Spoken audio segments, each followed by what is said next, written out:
What is up, guys? You're tuning into this Okiru podcast. I'm your co-host, Jasper, and we thank you so much for spending this time with us. We hope you enjoy this episode. Make sure to follow us on our socials at Okiru on Instagram, Okiru on Facebook, Okiru on YouTube, and also Okiru on major platforms such as Spotify and Apple Music. Thank you so much for spending this time with us. We hope you enjoy. Okiru. Kano, how we doing? MC Kano, welcome to the Okiru podcast. MC Kano's in the house. I'm very excited. Thank you for having me. It's a beautiful setup. Beautiful day too. So I'm excited. Yeah, for sure. Look, I just want to give a shout out to the Benelong Foundation for hosting us in this space today as well. And look, I've started working in philanthropy for the last, month or so. Yeah. And what I've learned is philanthropy comes from a Greek words, and what it enables the feeling is love of humanity. So it's really beautiful. And philanthropy, even though it's the business of giving money and funding away, it's not just that. It's about what time can you give, what networks can you share with the community as well. And that's the reason why I've brought you on here, Kana, because you do so much for the community in your advocacy work, the work you do for the VEC as well, for the Electoral Commission. We just want to dive deeply into that and see what you're all about, because you're a really impressive young man.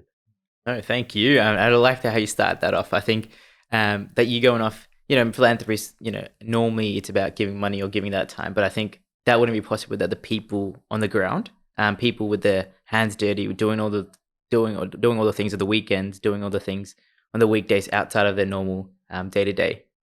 So Kana, how'd you get started in all the community work? Because what you let me know, look, you're 22 years old, you dropped out of uni, Indian parents, I guess they wanted you to become a doctor or 100% something like that? Doctor, engineer, do all those things. And I guess the other factor that comes in is that I'm a migrant myself. So I wasn't born here.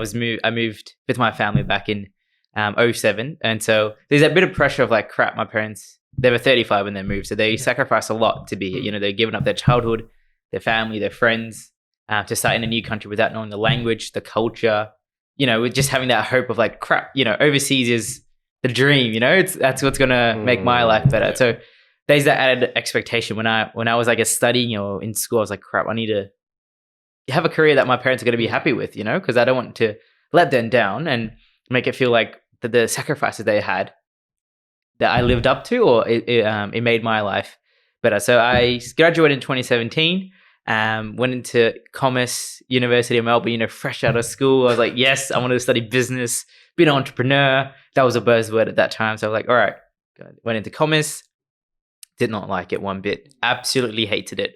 I was like, I can't be in this. So I took a few gap semesters, and eventually I just could not do it. I'm like, this is not good for my mental health. And I just dropped out without telling my parents. Oh. I was like, if I talk to them, they're going to be like, nah, you got a couple of years left. Just finish, get a degree, right? Get a bachelor's. I'm like, nah, I can't. Yeah. So I dropped out without telling them. Big move. And then I had no idea what I wanted to do. So I'm like, I got a bunch of free time, youngin'. So I just applied. I typed into Google, literally, Melbourne youth volunteer opportunities. And that's where I saw Centre for Multicultural Youth pop up, where Liem and I met. And then from there, started doing a few programs, volunteering, learning a bit more about the community, learning a bit more about my culture. Because the topic that I didn't explore when I was in school, started learning about all these facets of things. And then eventually I'm like, yo, this is dope work. This is, I see myself belonging in this. I see myself making it a career. And one thing led to another, and then started doing a bunch of work. Incredible. Just bumped into it, I guess. But a bold move to drop out of uni, not tell your parents. And what were you doing in this time? Were you going out and pretending, hey, I'm going to school? No. I eventually, I'm like, all right, I feel guilty, right? I was like, I need to come clean. So I told him, so here's the thing. I told him that I dropped out, but I don't know. I told him I took a gap semester, but I actually did drop out. So I'm like, all right, give me 6 months to work on something. Let me work on a business. So I started a business called Kano Media. And so that's where I learned a bit of the social media skills, the editing skills. Because I'm like, all right, I'll do some social media stuff here and there. And I got a few clients as well. But I'm like, again, this is not me. Like, I don't want to be creating content for like businesses to get, that didn't get me excited. And so I really tried that. And the only reason I went to that was to show my parents I could do something. Yeah. I don't need the degree for me to be valuable, or I don't need the degree to make me feel worth it to my parents. But that business did not go well. But then after all, I just told him I'm dropping out. It is what it is. Yeah. And it was a very, very hard coming clean, but I know my parents very well, and I know they'll eventually come around to it. Yeah. And I was thinking very long term. I'm like, if I don't drop out now, in 5 years, 10 years, I'm going to regret this and be like, damn, I shouldn't have listened to my parents. I don't want to blame them for what I chose. So I'm like, all right, I drop out, have a rough relationship for maybe a 6 or 1 year. But once I start doing my thing, and I was a bit cocky, I'm like, I know I could do it. Yeah. I had that energy in me. I'm like, once I start doing my thing, they'll appreciate what I'm doing. So, look, that's the thing with this system, right? It trains you up so that they could place you, I guess, at university mostly, because you look at VCAL and vet subjects, it's not really, the status isn't there. So it's hard for young people to really drop out and go pick up a trade unless you really want to do it. But you went to uni, you figured out, look, this is not for me. Commerce, even though you're at Melbourne University, which is an incredible institution, right? But you dropped out and you found what was really for you. What is that?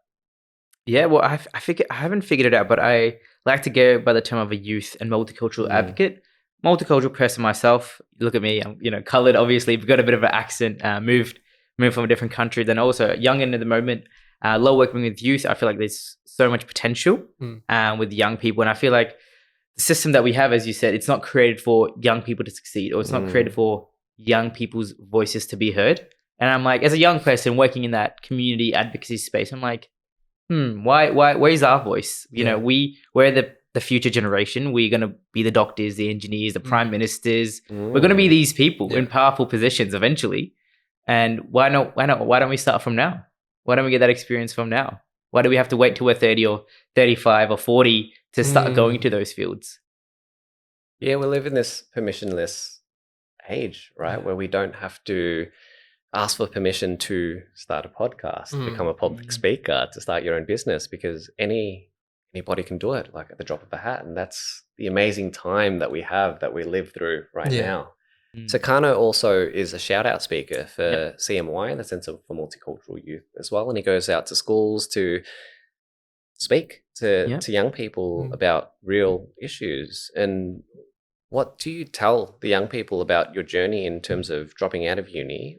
But what's the message that you share? Because it's you're really malleable at 16 or... I've had the pleasure of working with lots of young people all across the country, been flown out a few places, which is quite exciting. Worked in some schools down in the northern part of Queensland, which is not very multicultural. I remember, I'll go into what I talk about, but I remember this one instance where earlier this year I went to speak in North Queensland, and the audience was about 100 year 9 kids, and maybe 2 people were visibly diverse, like in terms of color. Everyone else was pretty much white. The teachers were white, the schools were white, private. So I'm like, crap, how am I going to talk about my diversity inclusion? Maybe these kids or these young people, they're not going to relate to it. How do I give my message to this community where diversity isn't a talked about topic? It's still taboo. It's still looked down upon. And so when I get a gig, I'm like, all right, what is the audience like? Is it multicultural? Is it young people? Is it white? Is it colored? What's the situation like? And then, all right, if they're colored, or if they're, sorry, not colored, but if they're like, multicultural people like myself, they're visibly different. I'm like, I can share my story. They'll understand in some capacity, even if they were born here. I know the experience that I had of who my identity, when I talk about my stories, I talk about, when I moved here, I'm like, I want to be Aussie. I want to be like this because I want to fit in. I just don't want to be picked on, right? I was visibly different. People wanted to, didn't want to play with me as a kid, didn't want to talk to me, because in primary school, when you're different, no one wants to talk to you, right? Even though you don't think about it. But when you're in primary, I'm sure those kids weren't racist, but they're like, nah, he's different. He can't speak proper. He can't he doesn't understand what Lion King is. I don't want to talk to him. And so I talk about a bit of that, figuring out. Then eventually, when you're in that system, you're like, all right, I'm just going to be white. I'm going to love football. I'm going to do these things that everyone else loves. So I have something to talk about, or have something to relate to other people with. And then when you get a bit older, you're like, all right, maybe that's not me. Like, maybe I love cricket. I don't love football. Maybe that's not me. And so I talk about figuring out who you truly are and figuring out these two different identities of your cultural identity plus your other identity, and how do you find the one. Yeah. And also, if I'm talking to a crowd that's very white, I talk about, look, you have things that you're insecure about, whether that's your body image, the way you look, the way you talk, your sexuality. We all have things that make us different to other people, right? And so how do you become comfortable with finding out what that is? And in school, it's very, very hard because it's a very pressured situation socially to fit in, to be the cool kid, to be that one that gets the most likes, that gets the most TikTok views. And if you're different, you don't get that. And so how do you still be different, accept it, and use that as a strength? So that's some of the topics that I talk about in 40 minutes. It's a bit full on. And what do the young people, I'm assuming they go up to you and say, oh man, great speech, great talk. What feedback do you get from the young people these days? Yeah, if I get questions, it's very much about how did you find the strength to be comfortable in your own skin? How did you figure out who you are? How did you? So I talk about this story in school where this one kid kept on picking on me, right? Racist, mean things all the time. I'm sure you guys can relate, picking on you. And then I just put up with it because I'm like, who's going to listen to me? Eventually, I get the strength, I get the courage, go up to my teacher, tell him, hey, there's this kid who's been calling me all these mean, racist things. Yeah. Can you do something about it? And so then I share the story of how the teacher says that things aren't racist and that I should learn to ignore them. And imagine being in year 9 and 10, you build up that courage to finally speak up. When you're getting bullied, they tell you go speak up about it. Yeah. And when you do, when you get that setback, it pushes you even deeper down. And I talk about this story of how I overcame that and still got confident and went up to another teacher and, still didn't, obviously I listened to the system, listened to the teacher, but I'm like, nah, I know. Not accepting it. I know deep down it was not correct, Yeah. And that's why I feel like we need more multicultural training, more diverse teachers at school who understand these issues more deeply. And so the other side of the questions that I get is more, how did you find that strength? How can I be that? And the other side, which I find really interesting, is kids or young people come up to me like, oh, thank you so much for speaking. I really appreciate it. And they go.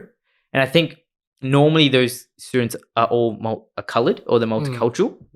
And I figured out, because I know when I was in school, if someone came up to me and I think what they feel is they feel seen. Right. They feel like, wow, that's me. Yeah.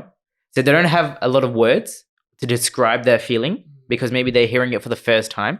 But they come up to me and they just say, thank you so much. I appreciate it. I feel exactly the way that you feel. Yeah.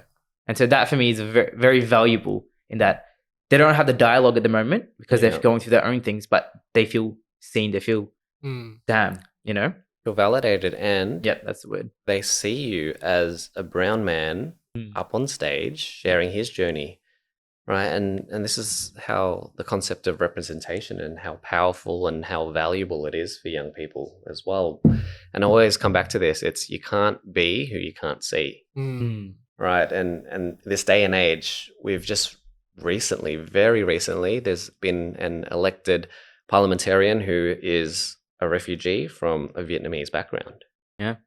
And it shows me that my people, the Vietnamese people, have a seat at the table now. Our voices can be heard at the highest realms of power in this country. And for me, it gives me hope. It gives me so much hope that we've got more diverse voices speaking about real issues and about our issues, more importantly. I might ask a question to you. Go for it. How did your parents feel about that? Have you had that conversation with them? No, I haven't. But they know who Dai Li is, and I can see the sentiment, especially on LinkedIn, right? And LinkedIn and social media can be a bit of an echo chamber if you're in a certain bubble, but it's just such excitement because the last the last federal government were completely white, no women. It was. I got to tread carefully. I have to be impartial. I have to be impartial in the way I talk. But yep. But it was hard to see because they're making decisions for the whole population, but aren't representative of the population itself. So, how about the VEC? What's the work that you do there in I guess getting communities to vote and to get their say in democracy? So I work at the Victorian Multicultural in a part-time capacity. I work with them on creating resources for multicultural communities, and it's very interesting how I got into it because I like to be free. I like to do my own thing, but I figured out doing a lot of work on the ground in the community, being hands-on, mentoring young people, working with multicultural communities, working with schools, and working with organizations. That's very important, but for that real change to come in, there needs to be structural change. It needs to be people working on in that entire ladder, in that entire level of, all right, there's that strategic things happening and priorities shifting things happening, but there also needs to be people on the ground for that immediate change. So I'm like, all right, I took up this job to work on that more structural side of things because I've worked in the community, got some experience, got some real experience, personal experience, plus also working with these people. All right, I know the knowledge, I've acquired some skills, let me use that for good, for that greater good. And so I got into the VEC to create some resources for multicultural communities. And for the upcoming election, I'm creating in-language videos for 25 different languages. And so finding speakers from those languages, figure out little niches, because I'm from an Indian background. I know South Asia quite well, but there's so many other cultures that exist, right? That I don't know too much about. So I'm learning at the same time from 25 different cultures that sometimes from certain regions you can only get a certain dialect, or even from the same country you have to get two dialects because they're fighting against each other. Or if you get one speaker from a certain culture and you don't get the other side, you're gonna face a few issues. So I've been figuring that out. And I guess my work at the democracy is, I feel like we need, as you said, we need more multicultural people in those fields making decisions because we know our community best. Lived experience is something that can never be taught. You can never learn about it. Lived experience is learned by living through it. And so you need those people in those positions, in those platforms to have those decisions, to voice their opinions. You can do diversity trainings, everything in the world, but if you don't have those people there, you're not going to get it. And so that's been my work with the VEC. It's part-time work. I'm like, all right, I see this more than my work. I don't see it as a job. I see it as I'm helping out my community in capacity. I'm helping out 25 different cultures to learn about enrollment, to learn about how to vote, learn about what happens if they don't vote, to get actively involved, because sometimes I'm working with cultures where government isn't the best. It's not their friend. The government's the enemy, where a lot of people where they come from. And so how do you get over that huddle that the Australian democracy is not the best in the world, but it's the best that we have, and we have to work with the system. So I'm learning a lot on these little niches that I wouldn't have learned unless I was working in that field.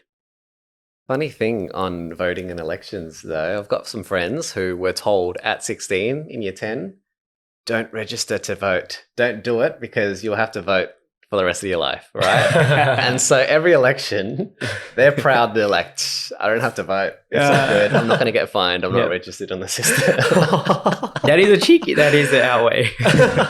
It's a loophole. There's loopholes for everything, right? But look, I'm fascinated about the nuances from the cultures that you work with. Can you tell me more, or tell us more about, I guess, some of the populations that we have here in Victoria?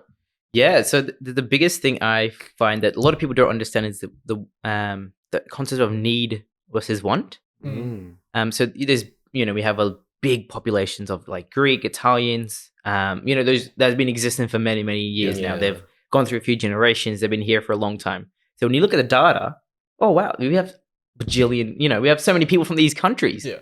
But because they've been through those cycles, they've been living here, there isn't that need.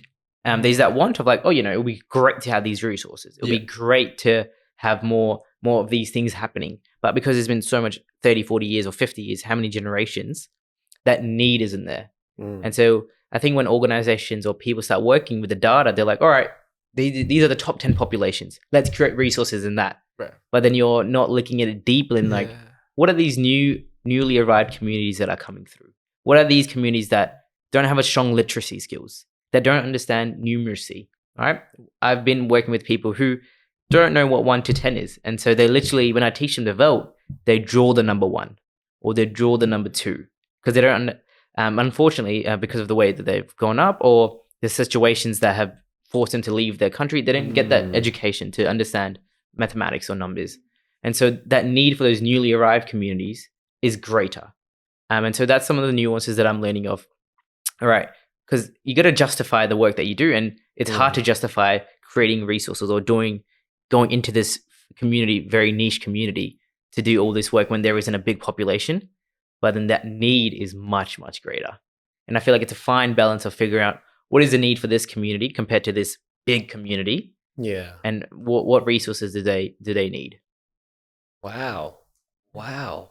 We don't think about that ever. All right. People just exist and live, and we're too busy in our own little bubbles to worry about what other communities need, right? But that's the case and the business case for your work and the work that we do for CMY as well. So how do you reach those hard to reach or small populations that require more need than others? That's a great question. I feel like it's something that I'm personally not the greatest at, but I feel like when I consult organizations or businesses, it's to change their way of thinking. And from saying these communities are harder to reach, we should change it to us as an organization, us as an entity find it difficult to reach those people. So it's a self-deficit look that it's not they're harder to reach. We find it difficult. And what can we do as a person? What can I do as a person or as an organization to reach them? Do we need to hire people from those communities? Do we need to be on the ground more? Maybe social media or emails is not the best way to reach them. Do we need to go to the communities? A really good example, in the COVID, I did some work with the North Melbourne Huddle on vaccinating people from certain communities. And so we give up these big messages, but those communities are not there. Yeah. And so we went to their community where they lived near the North Melbourne housing towers. We set up a pop-up vaccine clinic there. And we got community members living there to go and call people up to be like, oh, have you gotten your second dose? Have you gotten the vaccine? To come down and get your vaccine. Because one, language is a big barrier. Technology is a big barrier. And sometimes they don't want to get in trouble because COVID messaging was crazy. Don't leave more than 5 kilometers. And especially if you're living in the North Melbourne housing towers, don't leave your house at all. You're in lockdown. Yeah. And so we had some people who got vaccinated in March and didn't get their second dose all up until December. When you're supposed to get in like between 6 or 3 weeks. So they didn't. True that. Because the messaging wasn't there or because we didn't have people working with them, they got their second dose all the way in December. And so it's like, I think I learned from that, we need to go to those communities to be where they are and do things that will work for them. So we got a bit more elders involved. They started calling up people who they knew because we wouldn't have those contacts. Working in an office, sitting away looking at a databases. We have emails and we don't have those. We don't have those contacts. You need boots on the ground. Hey, you do. And that's the biggest learning that I've had is in terms of reaching those communities. We need to change our thinking. What can we do as an organization? Not they're harder to reach. We tried our best. They didn't come to our clinic, or we sent out 1,000 emails. We couldn't get any uptake. That's not on the community. That's on us. What can we need to figure out what is our deficit. Yeah. So what have you learned working with such diverse groups of people where English may not be their first language or they communicate in other ways that we find growing up in Australia is normal? The biggest thing I've learned is people are just nice. Like, everyone is just human. Like we see these different cultures like, oh, they do this thing differently or they have these views, they have these certain things, but everyone at the end of the day wants to be happy. Everyone wants to look after their young ones, their kids. They want to have a better life. They want to provide for their family. Those basics are all the same. I've realized across different generations, across different people, they might have different political views or they want to do different things, but across different faiths, it's all the same. We want similar things. And I think if we start to touch into those things, that what is similar? Food. Everyone loves food, right? Let's tap into these things that make us all the same. Yeah. Like, celebrations, dancing, music, food, they're universal. Yeah. And that's what I feel like is the best way to connect with these communities. Even if you can't speak the language, you could be sharing a meal and having a great time with people. For sure. For sure. Yeah.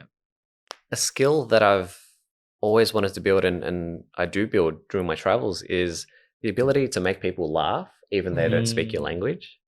And laughter is a shared language of ours, isn't it? Mm. But I'm also interested in understanding the Filipino community. How was it growing up in the Filipino community? Because in high school, we joke around and we say, "Oh, all Philos know each other," and we say, "Look, Philos love to dance, they love to sing, and they love to go to church." That's true. That's true. And I think, I grew up with Gerald in church, right? So there's a massive. We were pretty much all Filipinos at church, but that was like my only connection to Filipinos. Like when I'm at school, I went to Willie High, and Gerald would know the same. It was there was a small handful full of Asians. Right? So it was, I guess, I don't know. Like, what did we do, right?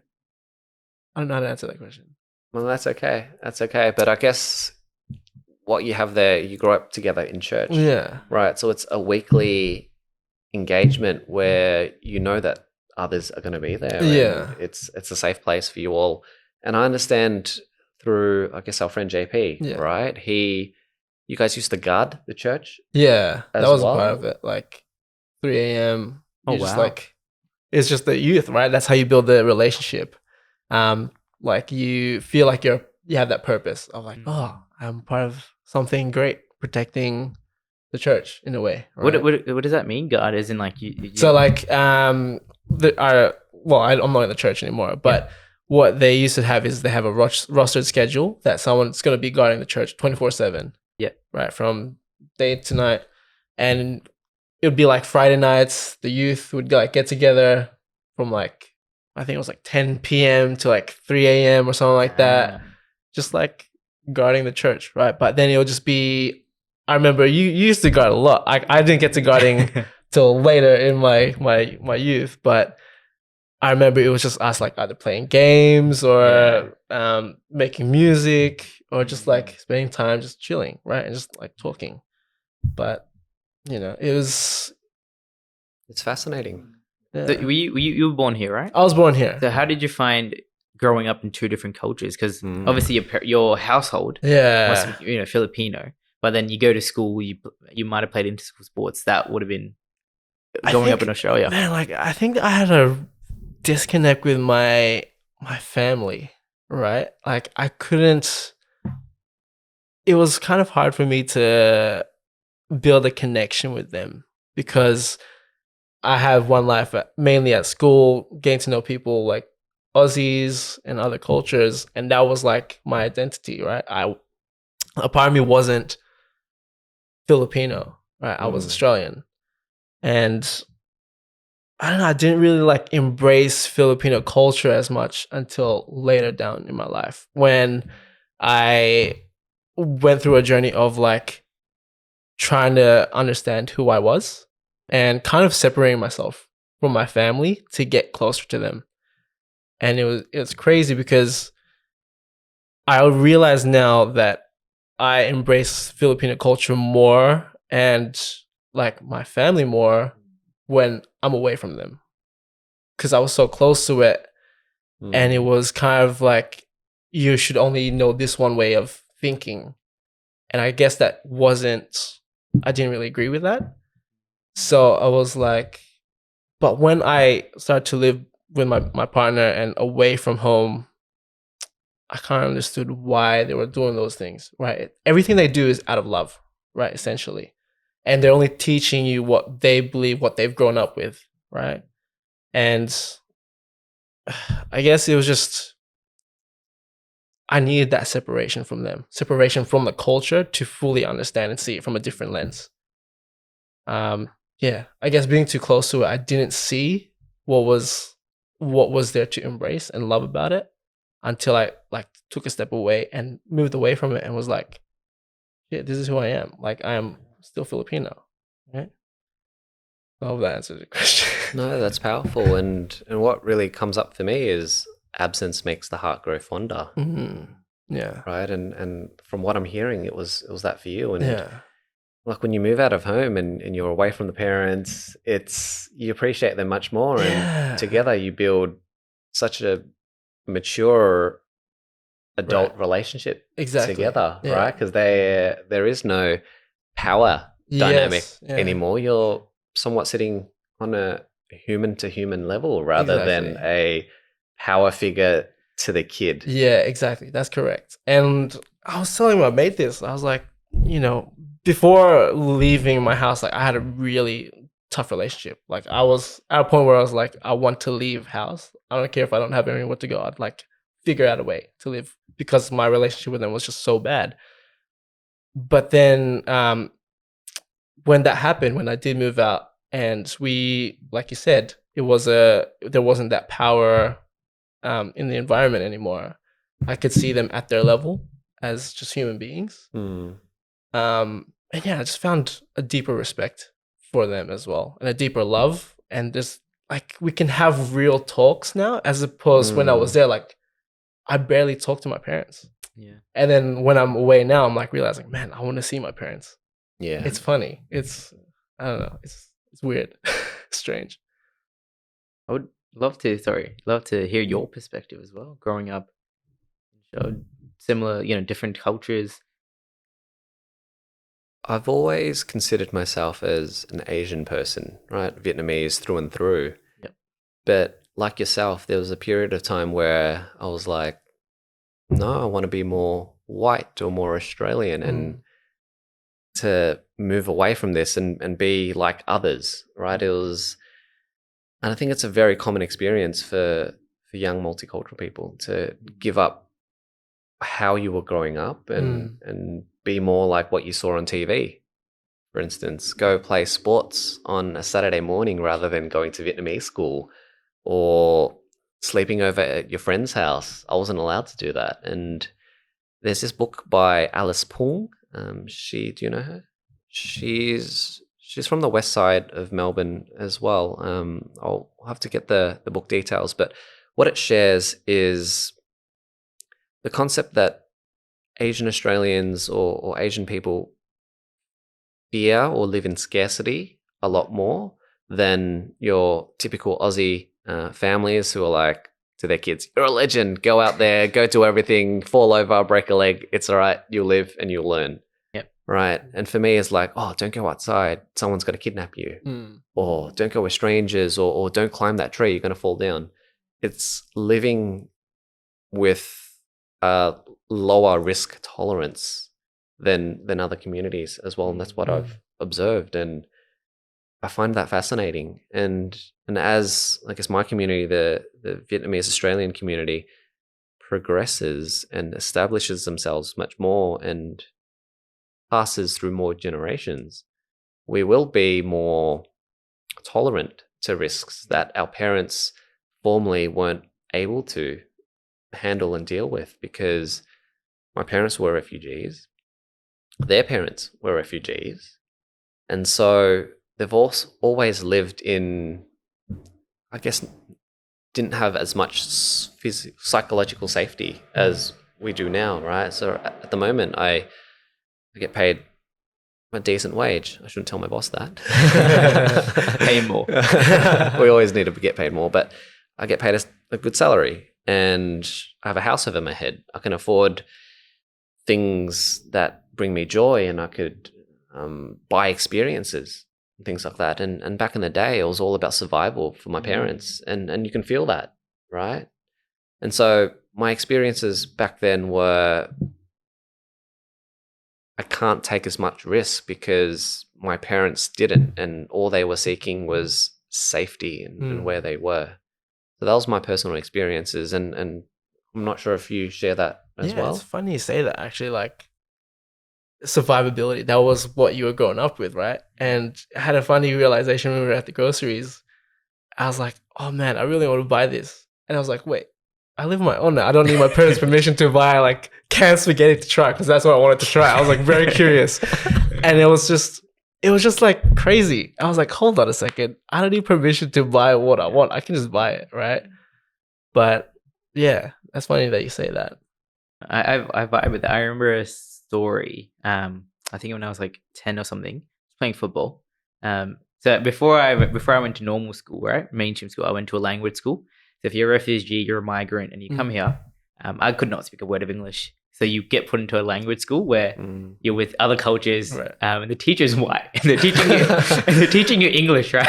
And so it's funny because you can't speak to other kids, right? Because they speak different languages, and the teacher can't speak to you because I can't speak English. So I think that's where my passion grew for working with multicultural communities. I think looking back on that, but I remember in that time I was playing football. You like markers up, you kick the ball, you catch it, right? And so someone kicked it. I went to mark the ball.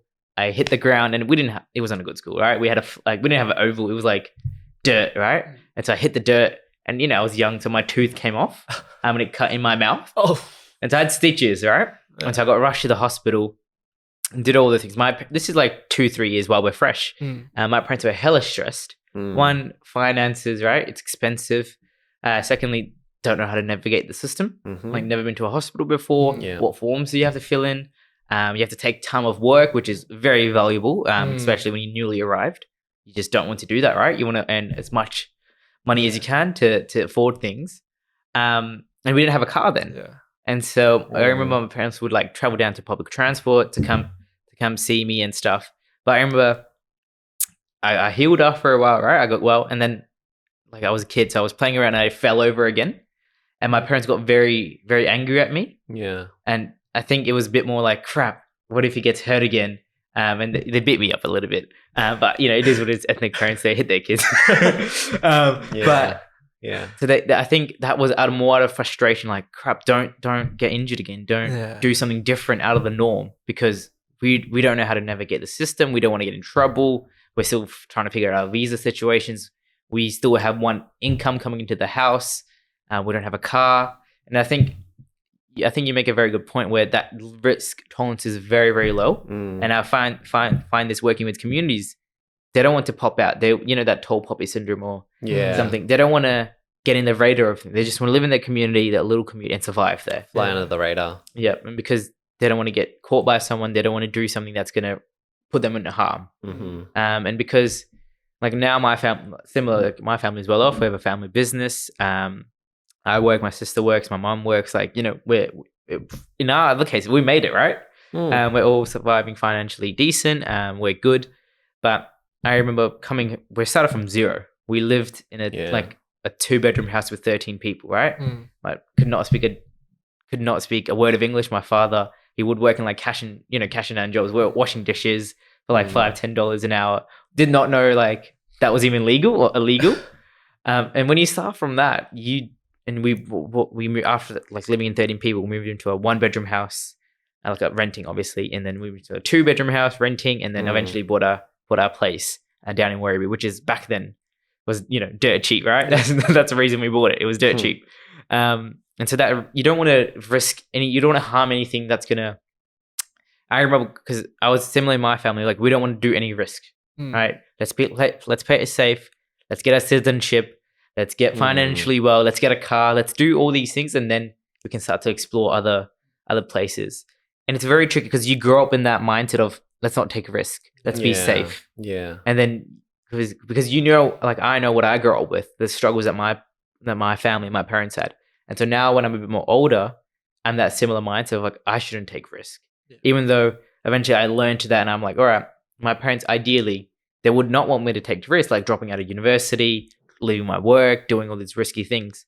But I know in the future they're gonna be happy because the core reason that they moved overseas was to have a better quality of life, more safety, more financially well, more better quality of life, eating better food, quality air, safety, all those things. And I know they're gonna be over time. They're gonna be more.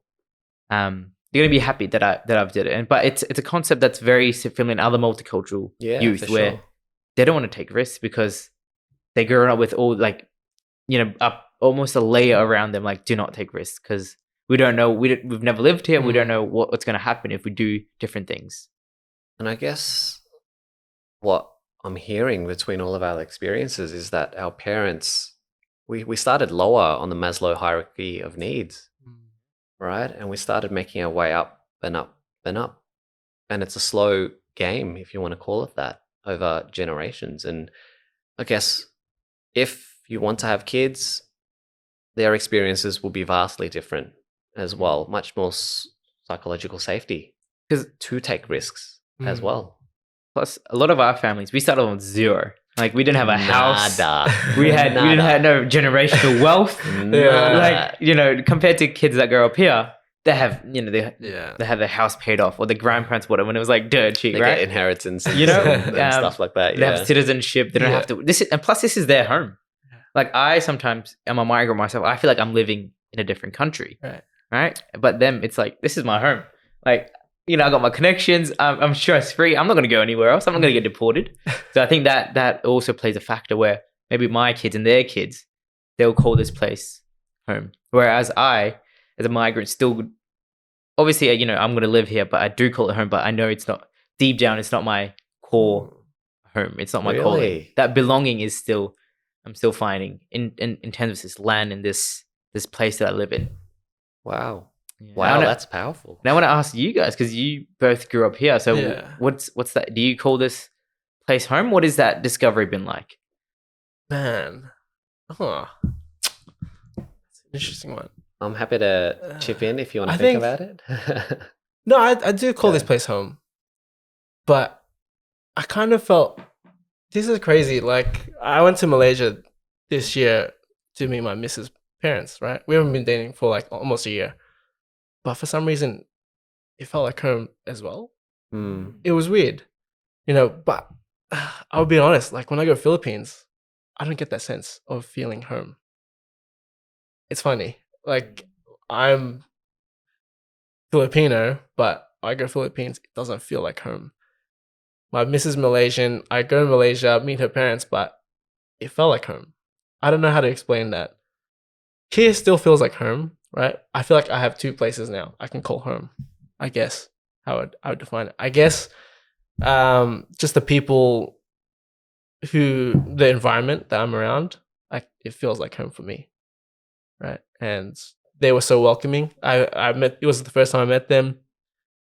And I just feel so welcomed. And to me, that felt like home as well. So I guess that's how I'd answer that question. I wonder why you felt such at home in Malaysia. Was it the hospitality that they offered you? Yeah, the hospitality. And like, they treated you as a son, I'm guessing. They treated me like a son. And it was like, wow, this feels incredible, right? Like, I already felt a part of the family. So I just want to say thank you to them, right? Like, it was a good feeling to have. Shout out to the U's. Shout out to the U's. Big ups Malaysia as well. Big ups Malaysia, man. I gotta say, it felt like a cleaner Philippines, to be honest. That's what it felt like to me. I don't know. That's what it felt like. Maybe it's a connection as well that you have, that you feel here home. Yeah. Your parents, I'm guessing, live here. Whereas you almost see those as another set of parents for you. That connection. I guess it is. That bit more of a senior connection. Yeah. That's probably right. Some good questions, Kano. He's taking over the podcast. No. This is what it is, right? It's a conversation. Yeah, shared. 100%. It's not supposed to be one way, and this is the best way to do it. I guess for me, I find home in a lot of places, actually, and I feel really comfortable to adapt to different places, especially in my travels and whatnot. But Footscray, through and through, is always home for me, and it's because I could go out and buy banh mi and speak Vietnamese to the ladies serving me, or go out to restaurants and order in you can call it my native tongue, right? I spoke Vietnamese before I spoke English. And walking through Footscray these days, seeing the different communities that are there, the African communities that have been here in the last decade, the Vietnamese, Chinese people, Indian communities as well, Italians and Greeks that have been here for a long, long time, right? So beautiful to observe just this melting pot of so many different races, different colors and smells, and so beautiful. But at the same time, when I was in India, I felt just so comfortable as well, right? And maybe it's my ability to get comfortable or to adapt in different places, because I can just walk and sit somewhere and be like, bye, ek chai, which means, brother, one tea, please. For me, yeah, home is a lot of places, and I feel like I'm a citizen of the earth, actually, that we are here sharing this experience together. And it teaches me to be kind to others, to be more inclusive, to be kind, essentially. That's all it is, because we are all suffering in our own ways, whether we see it or not, right? And yeah, that's were you my born vibe. here? I You were born was, here, yeah. And you learned Vietnamese was the first language, right?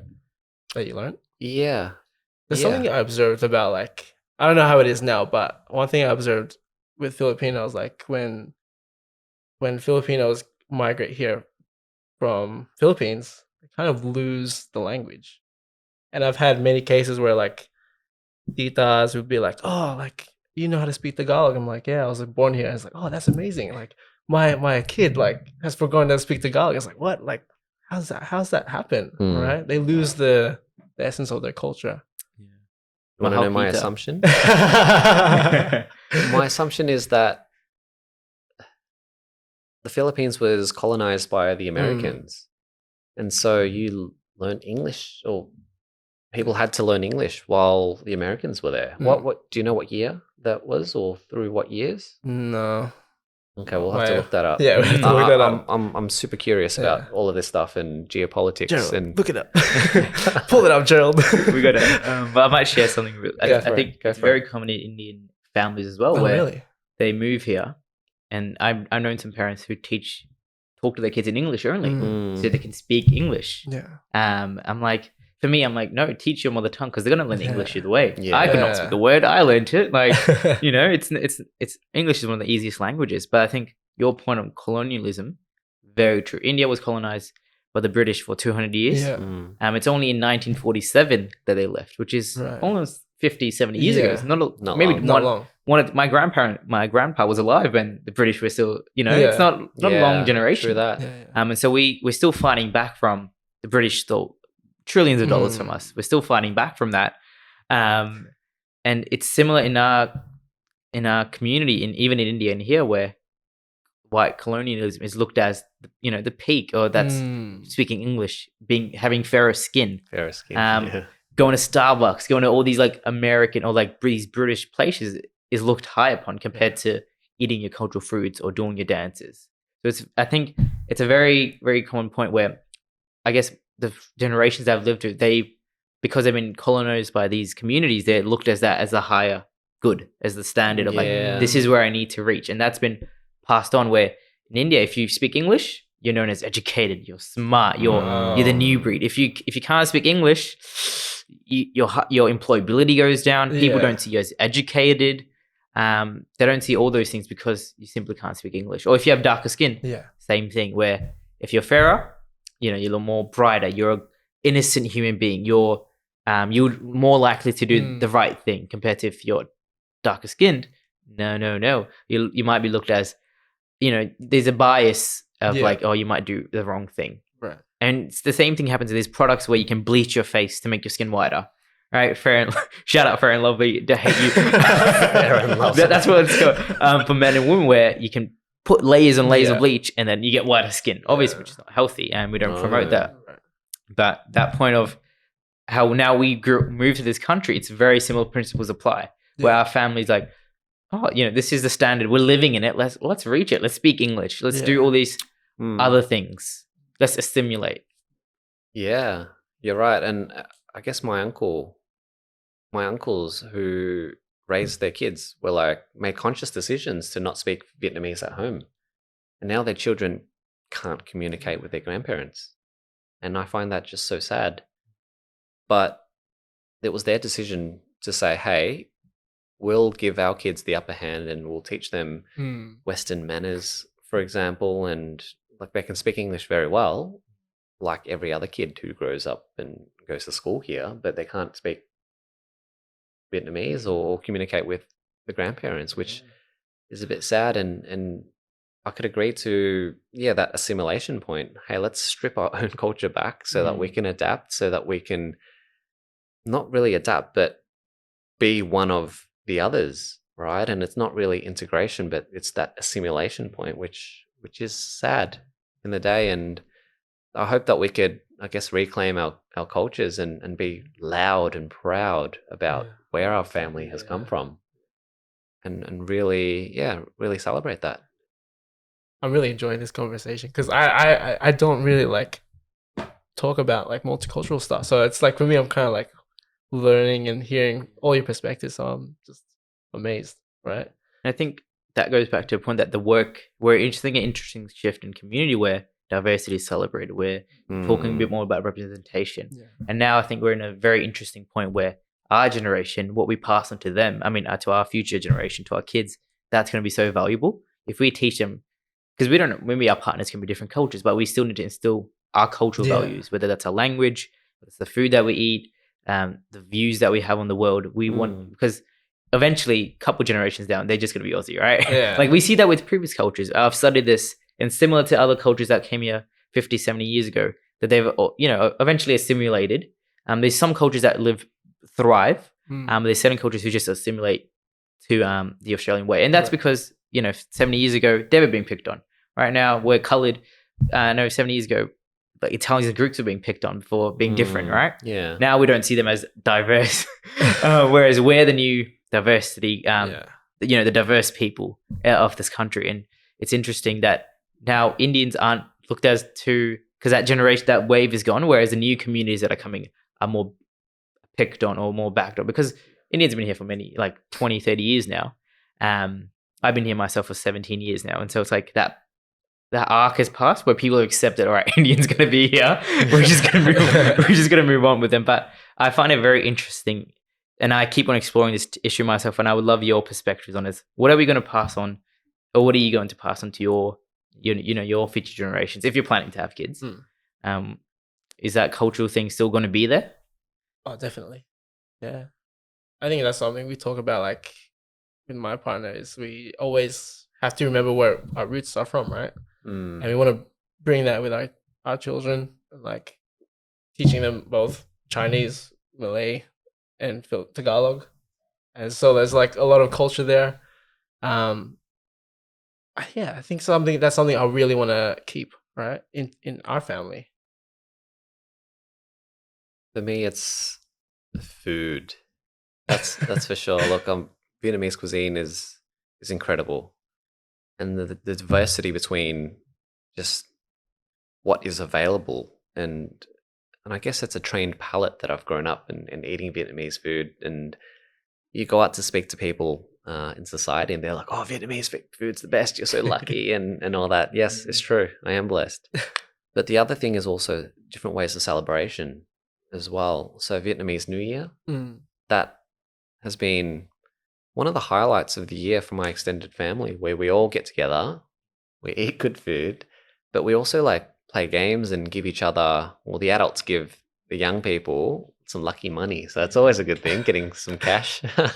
And that's our form of Christmas, Yeah. Because I don't celebrate Christmas. I'm a Hindu, or, that's what my family values. We never celebrated Easter or Christmas. So that was a very awkward time. But Diwali, that's like, that's a thing, that's like where people dress up, give presents, have food, play games. And so that's what, sorry, keep on going. You're right.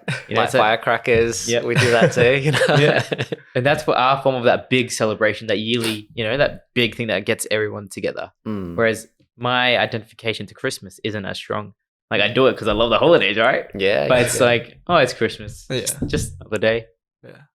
I guess as humans, that's what we do. We celebrate, right? And we all have different things in our calendar, but we could always share practices. And what you mentioned before about in a couple of generations, we're all going to be Aussie or just kind of blend into the one. I think that's the way we're moving, right? We're all blending into this one race in the world. If you think about it. There'll be pockets of pockets of cultures, but like the general big wave or movement or trend is that of globalization and mixing between countries and races, and we're all kind of blending in to be one in a couple of thousand years, maybe. If we survive that long, unless an asteroid comes. Or we nuke ourselves. Don't worry, Elon Musk will save us. We'll set up a multicultural community on the moon or the Mars. Well, isn't that what he's doing? Just like having as many babies as it can. Yeah, that's what I've heard. Yeah. What's Maybe he on he's at the moment? I don't know. Isn't he launching a perfume? I swear I saw that. Oh, man. Shout out Elon Musk. Yeah, absolutely. So you do a lot of work, right? And I remember there was a time where we were both talking about conscious rest and burnout as well, because look, we've all experienced that when you've got life going on, but you're working on projects that you want to push and you want to create as well. Like, can you talk about your burnout experiences with us? Yeah. So I feel like I'm still going through that burnout phase. Yeah. I think 2020, the COVID phase, a lot of us just had free time. I guess we didn't have that break that we wanted. Yes, we were staying at home. We weren't doing as much, but mentally we weren't taking a break. We weren't disconnecting from the world. We were watching the news every day, watching this every day. So our minds were still getting somewhat stimulated. We haven't had, all right, I'm on a holiday now. I'm on a break, And that's what I've been wanting for a long time, which I'll have at the end of the year after the election. I'll be going overseas, blessed. Where are you going? Back to India, back to my home roots. Going to see the family after 5 years. So wow. Going to have a lot of food, enjoy. So looking forward to that. But I think a lot of us didn't take breaks. In my personal experience, because I dropped out of university, and I almost put my validation, and this is I would love to hear your perspective. A lot of children of migrants or migrants themselves or refugees, they put their value on the work that they do or their output rather than I'm enough. Maybe because we don't call this place home. We want to do to show to our culture, to show to our family and friends that look, this is what I'm worth, rather than just being I'm chilling at my home, I'm doing my own thing. And so I put my value or my self-worth in the output, and it's just got too much. Like I was loving public speaking, loving doing this, doing all these cool things that were coming into my inbox. I'm like, yo, this opportunity, this. But then my mental health wasn't the best because going through a tough time with relationships plus COVID, which I felt like was never a big thing, but it was, it was dragging on. It was that bit of weight every single day. So I was just eventually got to the point where I just started saying no. Like I was burnt out, dead tired every single day, right? Like work from 9 to like 10 o'clock checking my emails, 11 o'clock checking my emails. And it just wasn't healthy. And it got to the point where I was doing things because I was on my calendar. Right. Like I would be going to social events. I would go doing like interview or public speaking because it's on my calendar rather than I'm excited for it or I'm looking forward to it. It was something like, all right, got to get this out of the way so I can go home or go somewhere else.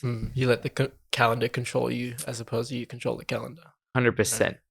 And so that's where the conscious rest comes in, where I'm like, right now I'm still learning. I'm actively blocking out time to do nothing. Yeah. Like not put anything in my calendar. I would say no to people. I've a bit of an example. I've lots of work with my personal, like the election work. I've said no to 3 gigs, which is amazing opportunities. But I know if I do them, I can do them. Like, I'll sacrifice a lot of sleep, a lot of like time traveling here and there. But I know I need the rest for me to be mentally good because I'm not putting myself worth in my output now. It's more internally like, I know who I am. My parents know who I am. I'm more confident in myself to be like, all right, I can take a break for maybe 6 months, a year, 2 years. It's not going to go away. I'm 20, 22, 23. I have so much time left in my life. I have plenty of time to do what I want to do in the future. Yeah. And so part of that is being that conscious rest. I would literally put in my calendar rest because otherwise I'm just going to constantly do something else or look at my emails or email someone or do this. But I'm like, all right, I need to do nothing. Sit at home, sit with family, watch TV, watch reality TV, go for a walk. To look after myself. The mental, Burnout's, it's real. It is real. Not just from work, but from just life in general. Like we've had floods, we've had fires, it's just it's a lot to like debrief. I think as an individual, unless you stop and like, all right, let me flush out of my system.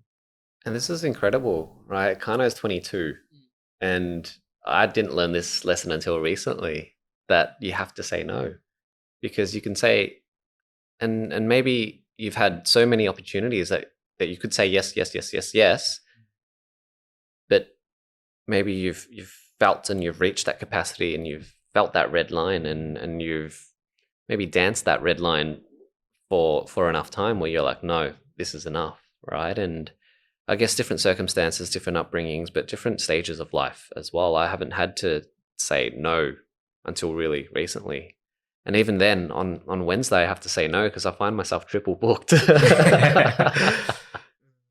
But it is saying no, and it's important to protect your time as well. And yeah, we're really, I guess I'm recovering from burnout at the moment. But Jasper, how's your experience been in the last few months? I think I'm still trying to work things out, just trying to figure things out, right? I think I'm in that constant state right now of trying to understand what is really important and where I really want to go in life. And something that I'm learning from you is trying to create alignment in all things that I'm doing, right?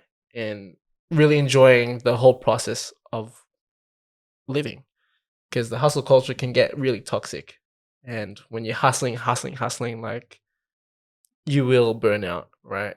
And like we talked about, we are a brand that cares about wellness and health, so we have to be the examples of that. And yeah, I think it takes a lot of like fidgeting and experimenting with what works, what doesn't work.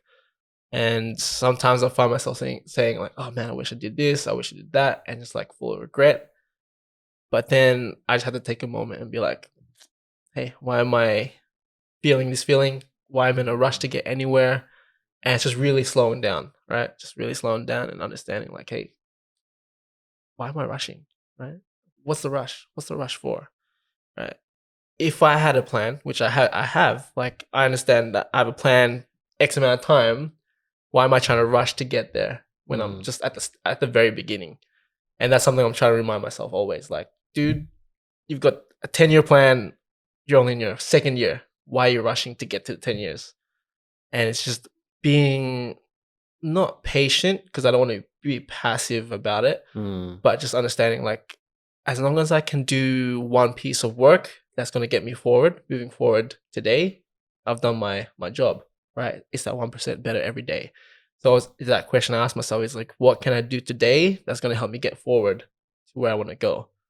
And if I can achieve something where it's doing a snippet, so I feel like I'm doing the work, but not overthinking the actions that I'm doing, I'm okay. I'm just giving myself that grace, like, dude, you're still recovering from burnout. Like, hey, take it easy, but do something still. Like, take action on it. So that's where I am. Like, just understanding what I need to go and is it going to take me to where I want to go? So it's interesting because in some parts I kind of disagree. Because I tried to take my foot off the pedal recently, but I was still doing. Yeah. And I found that doing keeps you active in the mind and you're still thinking about it. And look, I was lucky to go away recently and went to a music festival and really let go. Yeah. And that reminded me, like, holy shit, I was so burnt out. And the consequences were that my relationship suffered because when I was around other people, I was feeling sad for myself about how tired I was. Right? Yeah. And look, a suggestion would be to maybe figure out, if possible, how could you remove yourself entirely as well. But also, the key piece on alignment as well and what we spoke about. Because, look, when I worked my past job at a startup, I found that, look, manipulating people to spend money online was not aligned to the work that we're doing to have purposeful conversations and uncovering amazing stories from people like yourself, right?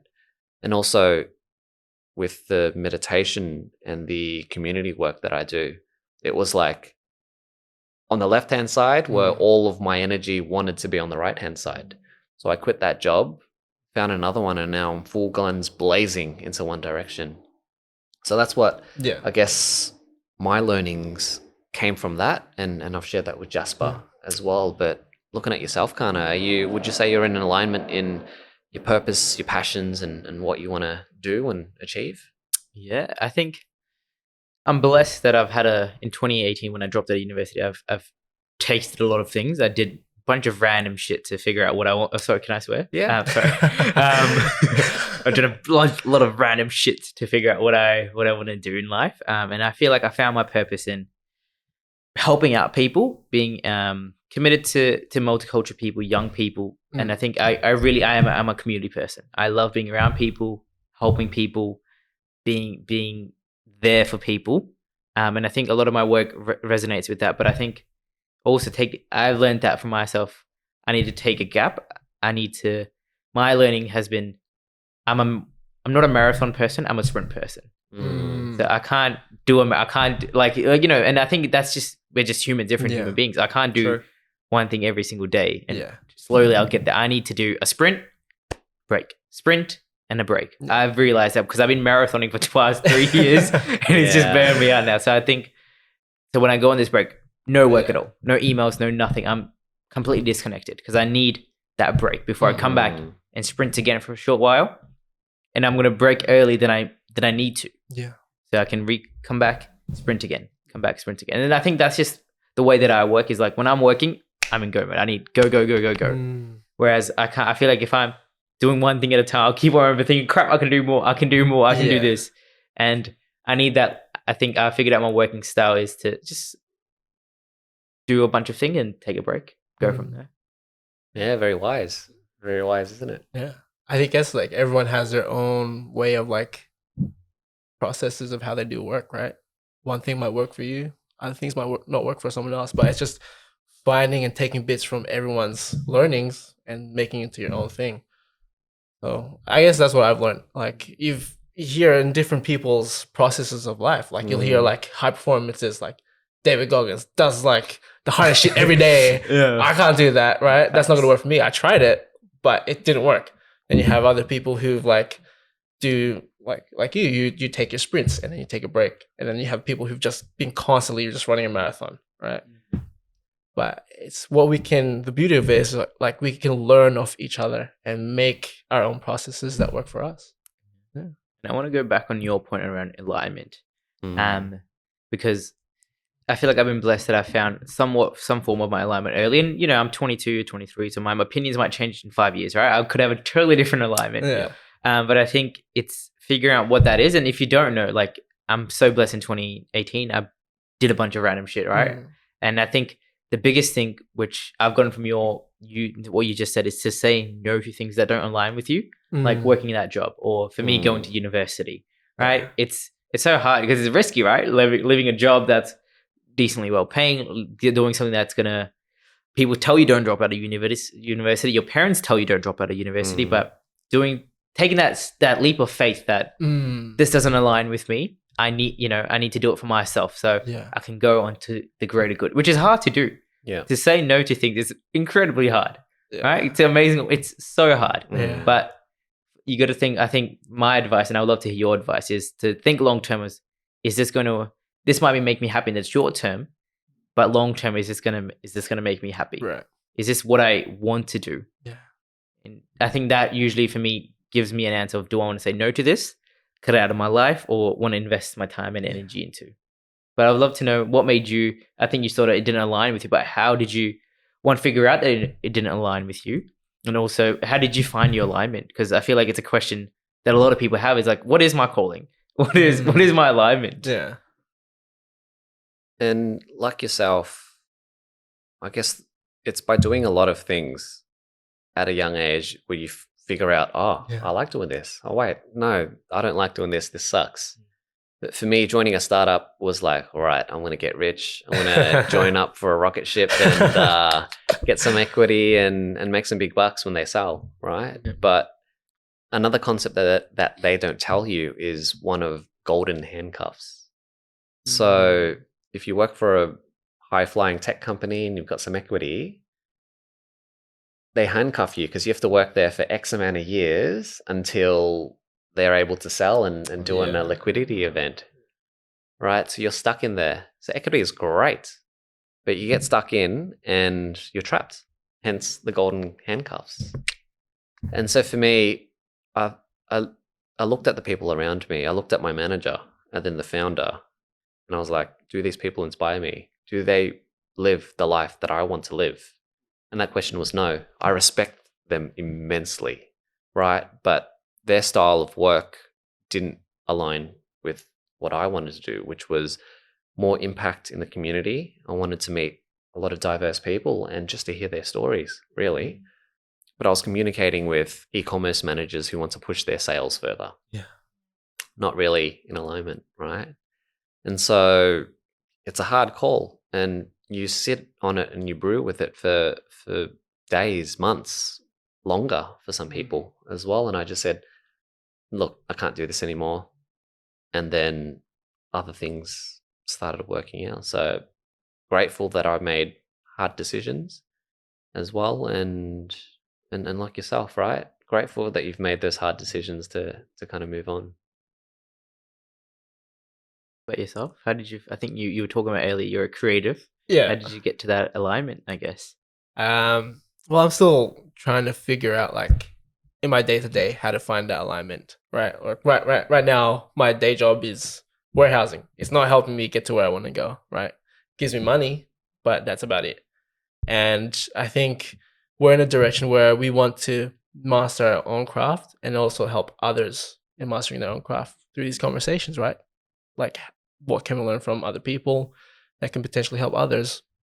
So I guess that's why I'm in the process of trying to find a new workplace that can help me upskill me and use my creative skills and creative muscles, right, in my day to day, but still give me the freedom to work on what we're doing here.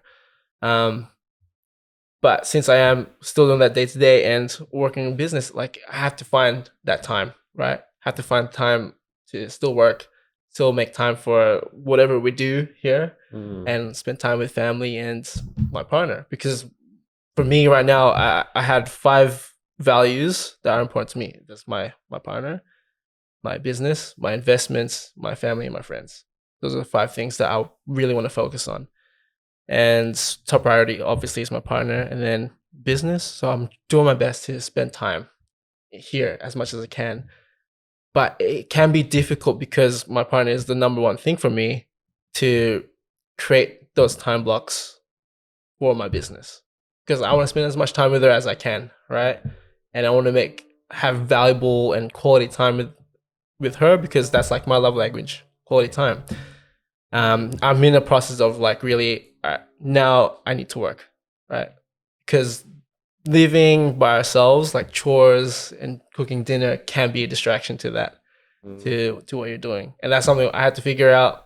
And that's what I'm kind of really adjusting to, right? Because only recently that I moved out, the past 2 years almost 3 years of doing our business, I was living at home. So I had the freedom to do as much as I want on our business. Yeah. Now it's just trying to find the time to really put time blocks on those things that are important to me. Yeah. And sometimes it's like taking away, like going to the gym, or can I make my workouts shorter so that I have more time to do what I'm doing as well.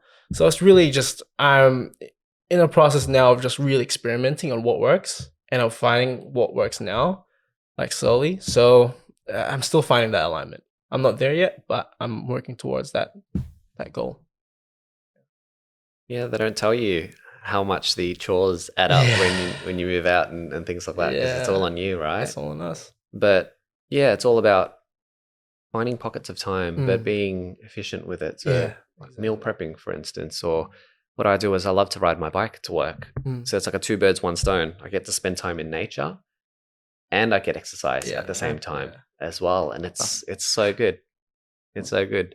But just quickly switching gears, and before we wrap up, I want to talk about Vipassana meditation, because you said you've done 2 sessions or 2 10-day retreats. Wow. As well. Do you want to tell me about your experiences? the first and second one, and I guess how you use those learnings and go through life with them. So if you haven't heard of Vipassana, is this meditation that's come from, I guess, a bit from India, a bit more from the Buddhism culture, where you go and sit in a center. They're all across the country if you're interested, all across the world as well. You go and sit for 10 days and you meditate in complete silence. So you wake up, normally it's I think 4:30. Yeah. You wake up for 4:30 to 6:30 meditation. 6:30 to I think 8 is breakfast. I know the times very well. You'll meditate for I think roughly 14 to 15 hours of your day on top of sleep, plus your normal chores that you do, or like eating or going to the bathroom. So it's a long day. And you do it in complete silence. You don't talk to anyone. There's no writing. There's no reading. You're not allowed to obviously go on your phone. Yeah. No watching TV, no listening to music, no working out. You can go for a walk, but there's no like physically working out or yoga or anything like that. And the way I thought of it, I came across because one of my friends recommended it to me. Yeah. I was like, oh, this seems quite cool. It seems a challenge, but it seems pretty cool. And I like the main reason I did it was because I want to challenge myself. I love pushing myself out of my comfort zone to do things which I know people would say I can't do, but I want to do it. So like going on the 10-day meditation retreat. I was looking at doing a marathon this year, but I'm just too burnt out to do one. I want to do one next year. I'm not physically that fit, but I'm like, yeah, fuck it. I want to do it because if people can say no, I want to prove myself that I want to do it. So that's the main reason I went to it. I'm like, all right, I don't know what this is. We'll figure it out. And I realized that when you're sitting in silence, when you're meditating, when you're looking within or looking external, depending on your experience, you start to realize a lot of things pop up. And that's the whole thing. You meditate for 2-3 hour blocks. You sit there with your thoughts, but you don't react to them.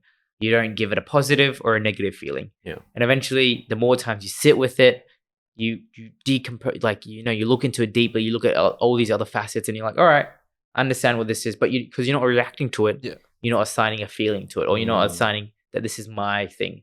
You let it pass, you let it pass, you let it pass. And eventually you learn to deal with it and it passes. And that's the thing that it taught me, is that time heals everything. I think for me, that was the biggest takeaway, that eventually things will work out. Anicca, which means impermanence, right? Things, no matter how bad they look, they will pass away. Right. It's just we need to stick through the hard times, face a hat on. And that's what Vipassana is. It teaches you, from my personal experience, is that you have no other forms of escapism. You can't go talk to a friend. Yeah. You can't go write. You can't go watch TV. You can't go exercise it out. Whatever it is you're going through, you have to do it in meditation. You have to sit there and think about it, right? Deal with it. You try your hardest not to think about it, but because it's something that's coming up, you think about it, but you're learning to distance yourself away from it, or you're not reacting to it. And so that's the biggest thing it taught me, is that all these feelings, and that's where I had my career realization, is that my self-worth is not on the output. My self-worth is who I am, my values, the way that I live by, the work, the field that I'm working in. That is my worth, not all these external things that I'm doing. And that was my big realizations from the first time I did Vipassana, and then second time, like, yo, that was dope. So I need to go back again. And I love the second time I went as well. So what about your experience? For me, it was escaping from the hustle and bustle of everyday life. It was sitting still and really accepting my thoughts, my feelings as they came up. And as you were saying, not reacting, but being curious at the same time. No judgment and being curious. And that was a really beautiful experience. And I came out feeling so connected, and I wanted to share it right away. So I called you boys up and was like, hey, let's talk about this on the potty. Yeah. And ever since then, I could always find stillness, and it's a bit easier for me. And meditation is a muscle that you have to train. And a lot of the times when you talk about meditation, people are like, oh, I can never do that. I'm not the type of person who meditates, or I'm not the person who, I have too many thoughts. But it is, and when you sit in the 14 hours, thoughts come up constantly. And it's after a while of training it that you find certain stillnesses or you find a balance. And it's over time after training that as well. And I felt so clear coming out of it. And I guess everybody comes out with the intention of, all right, I want to continue the practice. I'm going to meditate for 1 hour, maybe Morning and night. morning and night. They recommend 2 hours. Yeah. So I did that for 2 weeks, and then you start work again. And then emails come in, and then text messages and calls, and you lose it because of, we talk about alignment. It's not aligned to the life that we live right now. We get pings on our phone that triggers us to check notifications and things like that. But we're not encouraged to sit in stillness at all, unless you're a monk, right? We're not really encouraged to do this. And it's a bit of a shame. And part of the work that I'm doing here is to share these concepts of mindfulness and meditation with others as well, because it's such an incredible tool to help you sit at ease. That's how I've found it. And it's funny that coming out of a 10-day silent meditation, I started to burn myself out. Right. But now I'm equipped with the tools to say, hang on a second, this is what I'm feeling. This is what I'm feeling. And not reacting to it. And just finding the practices, which is sitting, or it could be morphed into other ways of mindfulness, which is walking without headphones or music, right? And I see people walking their dogs and they're just like face in the phone with no sense of what the hell's going on because they're so absorbed in it. And I find that a bit sad. And sometimes I want to be like, yo, look, you're walking out with your dog. It's a beautiful day outside. Look around. But it's yeah, well, I wonder, maybe I should do that at some point. I'd be like, yo, dude, stop looking at your phone. But is there anything you guys would recommend for anyone who wants to get to that point of having the courage to do that? Like, is there a process that people should go through, like maybe doing 10-minute meditations and slowly building up to 1 hour or however long? My advice would be to seek mindfulness in ways in which you already and can already find flow.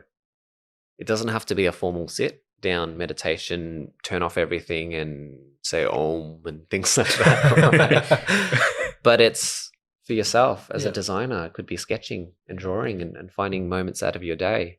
For others, it could be running and finding flow through that mechanism. Or it could be with connection in many different ways. What are your thoughts? I completely agree. I think I've been exploring this concept, and that's where I realized I'm doing things because it's on my calendar. And I think going back to those points where finding things, day-to-day things where you can be more mindful, whether that's going for a walk, whether that's playing sports, because in every day we're either thinking, this is a concept that they share, is you're either thinking of the past or the future. You're not never thinking of, all right, I'm talking at the moment. I can feel this on my skin. I can feel the tightness on my watch. I can hear this volume coming in. So sometimes you just need to, that is mindfulness for me, is just being in the present. And I think sports is a great way where when you're playing sports, you're thinking, all right, where am I going to cook the ball? Where am I running? You're not thinking of what happened last week or crap, I'm going through this tough time in a relationship. Same thing with the gym. It's very mindfulness. You're focusing on your body. You're focusing on the feeling. So I think find that mindfulness in day-to-day activities. And, when you go for a walk, feel the birds going, feel these things going. Even if it's a car going, just, there's a car going past. Just be in the present rather than thinking of the future or, of the past. Even when you're conversing with your friends, you're usually talking about before and after. You're never talking about the present. So I think find that thing that makes you feel present in things, right? Whether that's balancing, whether that's doing whatever it is. But I think you said sketching, great example, where you're drawing things, you're coloring, you're not thinking of anything else. You might be for therapeutic purposes, but ideally get to that level where you're just doing the activity. I mean, going on Vipassana, just do it. I think I highly recommend it. I'd never meditated in my life before that day. Interested in it, but never done it. But when you put in that situation, I think you realize how strong you are, or you realize that I can do things that people told me that I can't do, or things that I believed I can't do. When you push yourself in that situation, because you're always going to say 10 days, brother, where am I going to find the time? Yeah. How can I sit for 1 hour, let alone Yeah. 14 hours of the day? But sometimes you just push yourself in, and I think, you figure out how to do it. Yeah, Obviously, if you're comfortable to do it as well. of course.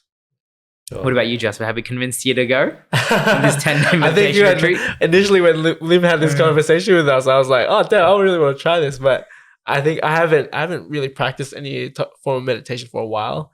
I'll do it like here and there, like maybe drive the car in silence, just let my thoughts go through and just like talk to myself. Yeah. Or if I'm at home, just chuck some headphones on and listen to like a guided meditation. And like what you said, it doesn't have to be a formal sit, right? It just be mindful of the actions that you're doing. Even when I'm at the gym, like the movement I'm doing, like what muscles am I really moving in this moment? Where do I feel the burn or whatever?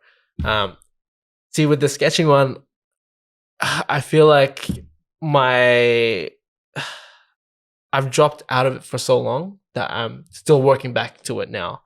But where I'm really finding that flow of work is making the podcast snippets, and I'm really enjoying it, and it just feels so good to be able to piece these videos together and create into a short, like say like we get like 2 minutes of footage and create that into like 55-second snippet. It feels good when it's accomplished, and like I can't wait to put it out there in the world. So that's where my creative abilities right now is where I'm finding flow, is in the videography stuff.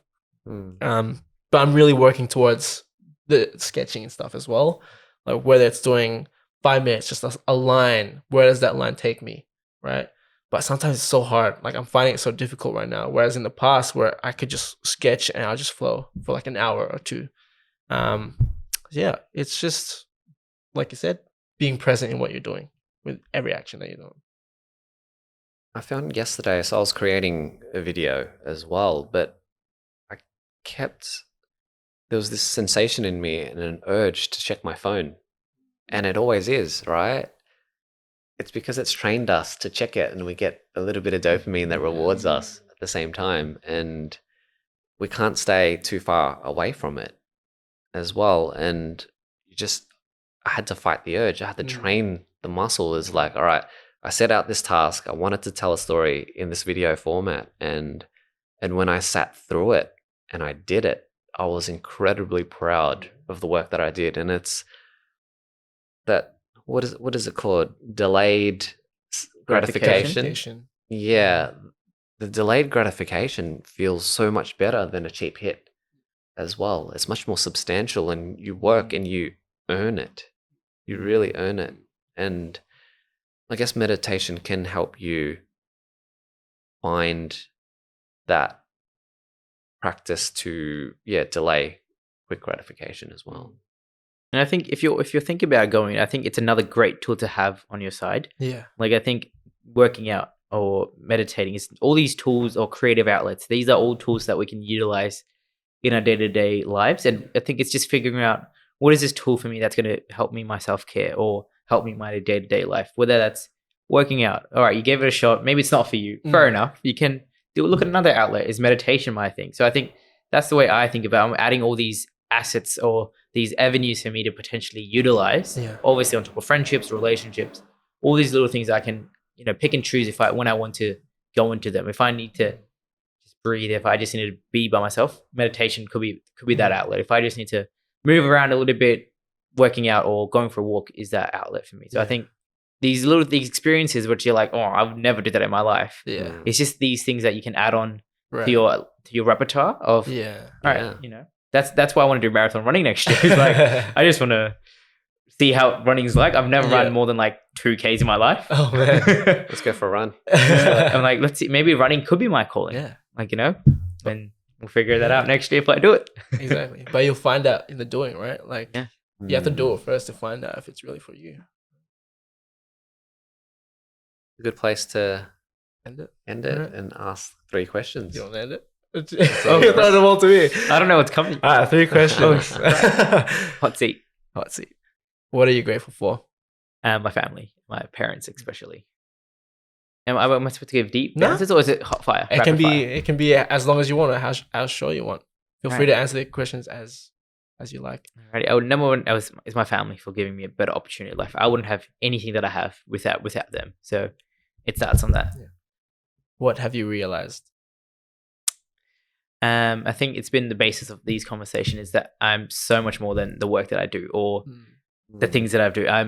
Myself is enough. Me existing, me breathing, me eating, me talking to people is more than enough. I don't have to be someone else, or I don't have to have the social cred for me to be valuable. Last question. What is a question you ask yourself?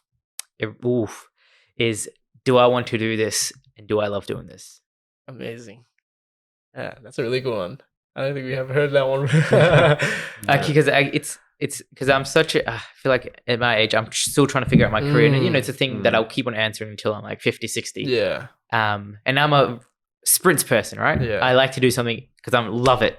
And then maybe I get sick of it. I get tired of it. Yeah. And so I need to take a break. And then, okay, what is this next sprint that I want to do? What is this next thing that I want to do in my life? And that's why I keep on asking these questions. Like, I've done this for so many years. Do I love doing it? Yeah. And do I still want to do this? Yeah. If it's not, I need to move on to the next thing. Definitely. What's that next sprint for me? And it'll the overarching will be similar, but what's the next thing I need to do? Damn. You have an incredible mindset, man. Seriously. Thank So where can people find you? Yeah, here's a cheeky plug. Feel free to follow me on Instagram, Kano Ravalji, or I'm very chill. You can email me as well, KanoRavalji@hotmail.com. I'm very, very crap. I put that on record. That's fine. I'm very relaxed. You can message me anytime that you want. I'm usually pretty good at replies. So Snapchat, Facebook, everything I want. Awesome. Thanks, Kano. It was a pleasure talking to you, man, and nice to meet you, brother. Perfect. Thank you so much for having me. Pleasure. It's been great to spend, hour and a bit talking to you guys, realizing more about my life. And I love what you're doing with the brand and with the podcast. I think it's genuinely good stuff that needs to be out there. Thank you. Thank you for being a part of it. Awesome. We hope you found value in this podcast. Always stay safe and always choose to get up. Peace. Peace. Okiru.